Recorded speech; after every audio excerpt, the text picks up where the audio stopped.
خیال کوا گیدڑا چیوانا چیڑی زماری سارا ہر یو پنج پیری سارا ہر یو پنج پیری سارا پرونم زما گاوند تر اغلی دي د دې شر د پاره اول ته عوامو ته ویلي دي چې دا مولا تبلیغ نه مني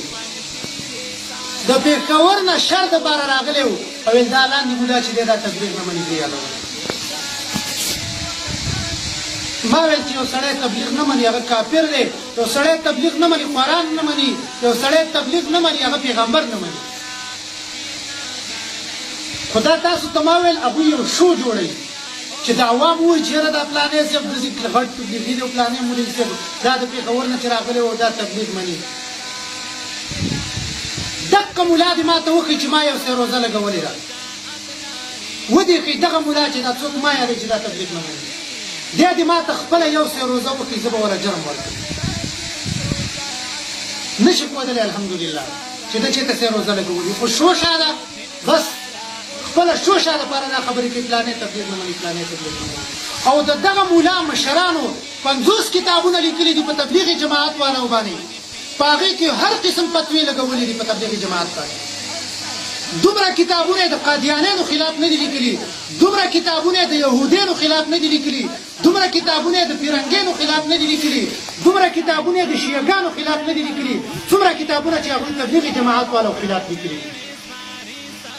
او دلته چې بیا عوامو ته کیني عوامو ته یې موږ تبلیغ منو ستا پلار یې نه مني ستا نیکې نه مني زه ثابتومه ما سره کتابونه دي 50 کتابونه ما سره پراته دي که د چا په کار یې زه به ورته ښیم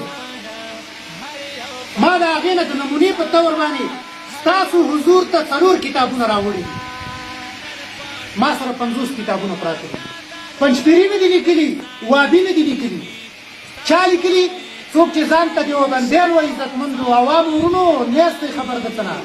دا برګې جنډې چې د چا دي ځان ته دیوبندیان وایي نوم د تبلیغ استعمالوي دا کتابونه دي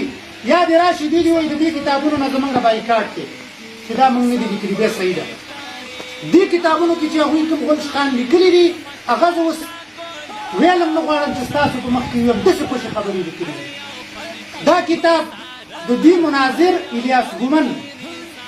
کېدای شي تاسو د پېژنئ مشهور سړی دی ټول کتاب یې په تبلیغي جماعت والو باندې لیکلی دا خبره یې پکې لیکلې ده چې تبلیغیان د جهاد نه منکر دي هلکه دلته چې کوم تبلیغیان ناست دي تاسو منکر یاستئ نه دي منکر دې کتاب دا ټول هغه په دې لیکلی چې تبلیغیان د جهاد نه منکر دي او په دې کې دا خبره کړې ده په 119 نمبر صفحه باندې وایي تبلیغیان چې دا خبره کوي چې په تاسو کې به یو غوره امت او هغه به امر بالمعروف نهی عن المنکر کوي دی په 119 نمبر صفحه باندې وایي چې دا خبره د تبلیغیانو غلطه ده په 119 نمبر صفحه باندې وایي تبلیغیان جاهلان دي په 1 نمبر نمبر صفحه باندې وایي چې تبلیغیان چې کوم حدیث وایي د 49 کروڑ والا وایي دا د تبلیغیانو دروغ دي نعوذ بالله دا زه نه وایم دا هغه خلکو ته ویم چې څوک زما نوم یادوي وایي دی تبلیغ نه مني دا هغوی ته د خپل مخلق په دې آینه کې ورښیم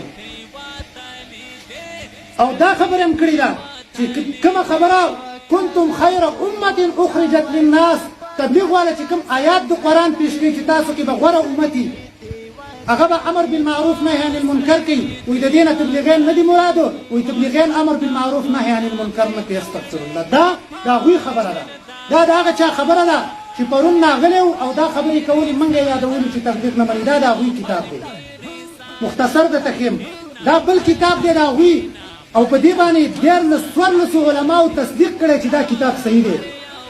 او د دې ټولو علماو په تصدیق کړی په دې کتاب باندې په دې کتاب کې چې کومې خبرې تبلیغي جماعت والو پسې کړي قسم په الله زما په خوله نه راځي خو موږ څه وایو نه موږ یې ورکې که شر نه جوړوو هغه خبرې په دې کتابونو کې کړي دي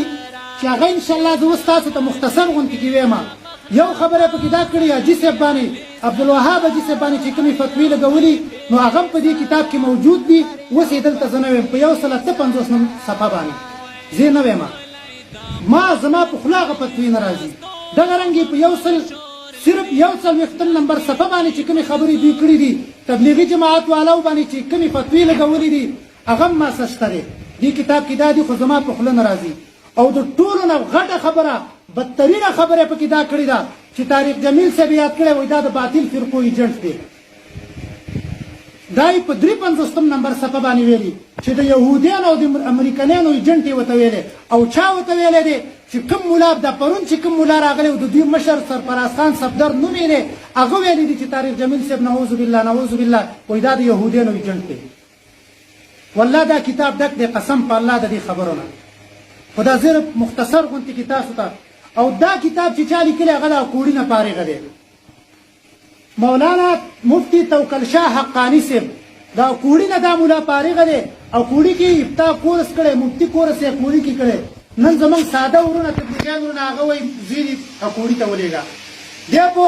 103 نمبر صفحه باندې تبلیغیانو باندې د جاهلانو د ګمراهو فتوا لګولې ده. په 43مه صفحه باندې نقصانات ونه بیان کړي دي. په 10مه صفحه باندې وایي دوی د دین نقشه بدله کړله. په 109مه صفحه باندې وایي د ښځو تبلیغ حرام دی. اکوړي والا وایي پنځپیری نه وایي دته عزتمندو اکوړي والا وایي. دا تقریبا په دې کې دومره خطرناکې فتوی قسم دی زما په خوله نه راځي چې درته وییم. دې وجې نه زه دا صرف مختصر یو دوه مې درته وویلي. دا بل کتاب د دوی شیخ سلیم الله خان د کراچۍ مشر عالم دی د هغه شاګرد دا کتاب لیکلی او شیخ سلیم الله خان پې دستخط دی چې یو دا د صحیح کتاب لیکلی. قسم په الله په دې کې د کفر خبرې کړي دي د کفر خبرې کړي. لومړۍ صفحه باندې دی وایي دا دی تاسو بیا وروسته کتلی شئ. بیا په لومړۍ صفحه باندې وایي چې تبلیغي جماعت نعوذ بالله د ګمراهۍ په لار روان دی. دا لومړۍ صفحه باندې دا خبره کړې ده. او نور د مولانا الیاس رحمت الله علیه باره کې چې کومې فتوی لګولې دي د کفر فتوی لګولې دي ما سره کتاب شته دی. دې خلکو ته زه د دوی مخ ورکیم چې تاسو څه له عوامو له دوکه ورکوئ. تاسو به د خپلو کتابونو سره څه کوئ. قسم دی دا نور کتابونه هم راسه شته دی. دا د کوړي مشر مفتی دی مفتی سیف الله حقانی صاحب. زمونږ دا خلک چې فتوو دپاره ورځي دا د هغه کتاب دی. د کتاب په لومړۍ صفحه باندې وایي د ښځو تبلیغ حرام دی. د کتاب په 10مه صفحه باندې وایي دا کوم تبلیغ چې اوسنۍ زمانه کې دا خلک کوي دا بدعت دی. دا دومره علماو ته مبتدعین ویل. نن چې ریوند کې په لکونو علما دي په لکونو خلک دي هغوی ته مبتدعین ویل بدعتین یې ورته ویل. چا ورته ویل؟ دا کوړي مفتي ورته ویلي دا کوړي مفتي. نور کتابونه هم راسه شته. او عزتمندو دا خبره مې تاسو ته دې دپاره واضح کوله چې نن سبا خلک شر جوړوي شر دپاره راځي او دا خبره کوي چې یاره دوی چې دی تبلیغ نه مني او پلانې نه مني او پلانې نه مني. بیا دې ما ته خپله یو څه روزه ثابته کړي.